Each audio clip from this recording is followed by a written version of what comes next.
Perkenalkan, nama saya Fiona. Teman, hari ini ada yang tahu Fiona mau cerita apa? Sari. Teman, hari ini Fiona akan bercerita tentang Jayaprana dan Layon Sari. Simak dengan baik ya teman-teman.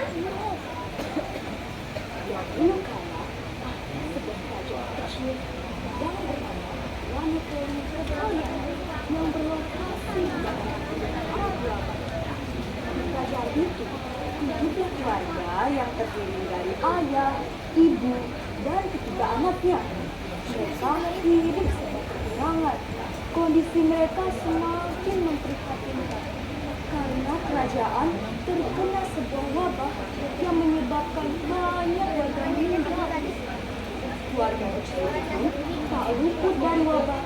Dari kelima anggota keluarga, hanya satu yang berhasil selamat. Ia bernama Inyoman Jayaprana.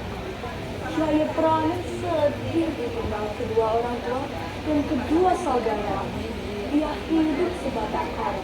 Demi melanjutkan kehidupan, Jayaprana memberanikan diri terhadap Raja Kerajaan dan memohon agar menjadi abdi pelayan dalam kerajaan. Jayaprana beruntung karena Raja Kerajaan mengabulkan permintaannya.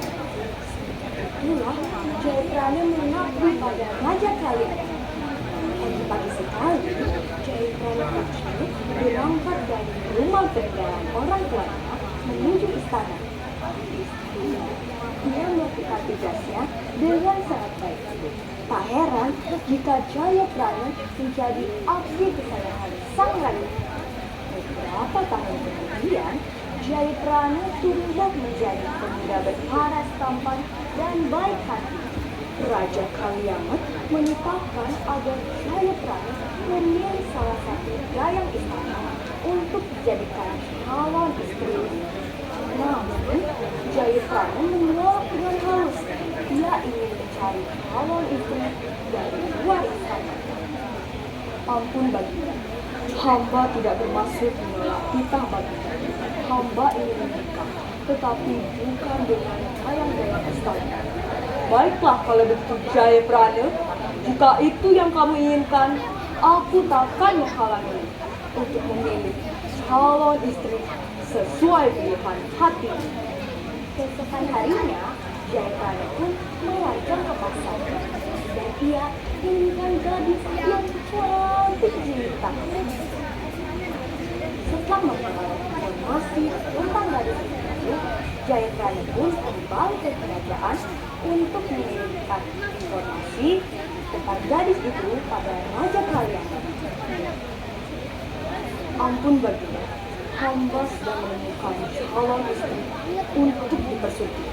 Dia bernama Nikroman Layon Sari, putri Jero Berdesi dari Banjar Sekar. Kalau begitu, esok pagi kau kirimkan surat ini ke rumah orang tua gadis itu. Esokan hari ini, Jayaprana pergi ke rumah Jero Berdesi untuk mengirimkan surat dari Raja Kaliamat. Jayaprana merasa lega dan bersukacita karena lamarannya diterima. Hari upacara pernikahan pun tiba. Jayaprana diiringi para patih dan penggawa istana berjalan menuju rumah Jero Berdesi untuk menjemput pengantin perempuan. Setelah melalui berbagai upacara, kedua pengantin pun menaiki joli atau tandu bertirai menuju istana.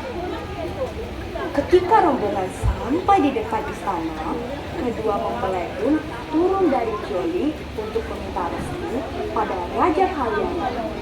Ketika kedua mempelai memberi hormat, Raja Kaliamat diam membisu. Ia terpana dan jatuh hati pada kecantikan Layon Sari. Seketika munculnya keburukan untuk merebut Layon Sari dari Jayaprana. Usai acara pernikahan, Layon Sari dan Jayaprana izin untuk kembali ke rumah. Sepeninggal mereka, Raja mengumpulkan para patih istana tentang cara menghabisi nyawa Jayaprana. Jika Layonsari tidak menjadi istriku, aku bisa gila. Mendengar ucapan sang raja, Patih Saunggali pun memberikan usul bahwa raja harus menikahkan Jayapranu pergi ke Teluk Terima untuk menerima pelaku yang hancur. Usulmu bisa kuterima. Panggil Jayapranu untuk menghadap. Tanpa rasa curiga sedikit pun, Jayapranu langsung menerima kitab sang raja dan kembali ke rumahnya untuk menyampaikan kitab tersebut pada istrinya. Kanda, sebaiknya Kanda urungkan saja ya Kanda. Dinda khawatir terjadi sesuatu. Firasat Dinda tidak enak. Tidak Dinda, ini adalah perintah dari sang raja. Kanda harus melakukannya. Dinda tidak perlu khawatir. Nyawa Anda sangat dekat. Keesokan harinya, Jayapranu diiringi para patih dan penggala istana berjalan menuju ke Teluk Terima. Sesampainya di hutan lebat, Patih Saunggali pun membunuh Jayapranu. Maaf, tapi aku hanya melakukan perintah dari sang raja. Setelah membunuh Jayapranu, Patih Saunggali pun berjalan menuju ke istana. Sesampainya di hutan lebat, Patih Saunggali diterkam oleh macan putih. Rar, rar, rar. Hingga Patih Saunggali dan beberapa prajurit lainnya pun tewas. Kabar tewasnya Jayapranu sampai di telinga sang raja. Dengan bergegas, raja segera menuju rumah Layonsari. Dia pura-pura berduka atas meninggalnya Jayapranu. Layonsari, bagaimana jika kau menjadi istriku? Maaf Baginda, tetapi hamba belum bisa melupakan suami hamba. Mendengar jawaban Layonsari, Raja Kaliangat marah besar. Ia langsung menarik tangan Layonsari agar mau ke istana. Layonsari pun meronta-ronta, menolak. Di tengah-tengah teriakan, Layonsari melihat sebuah keris yang terselip di pinggang sang raja. Kemudian, ia pun mengambil keris tersebut. Teman-teman, ada yang tahu apa yang selanjutnya dilakukan oleh Layonsari? Ia pun menusukkan keris tersebut pada dirinya sendiri. Lebih baik aku mati daripada menikah dengan orang yang telah membunuh suamiku.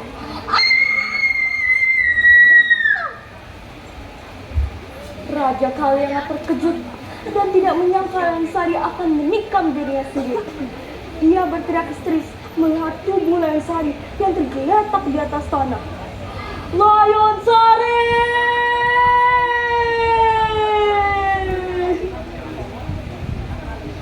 Raja Kaliangat seperti kehilangan arah. Ia menyerang segala yang ada di hadapannya hingga membuat kacau di kerajaannya sendiri. Perilaku sang raja meresahkan seluruh kerajaan. Akhirnya, para patih pun memutuskan untuk menangkap Raja Kaliangat dan memasukkannya ke dalam penjara. Nah, demikianlah teman-teman, sikap Raja Kaliangat yang selalu menghalalkan segalanya mengakibatkan kehancuran di kerajaannya sendiri. Akibat ucapan yang arogan bahwa ia akan gila jika tidak menikah dengan Layonsari, pada akhirnya ia termakan oleh omongannya sendiri. Om Santi Santi Santi.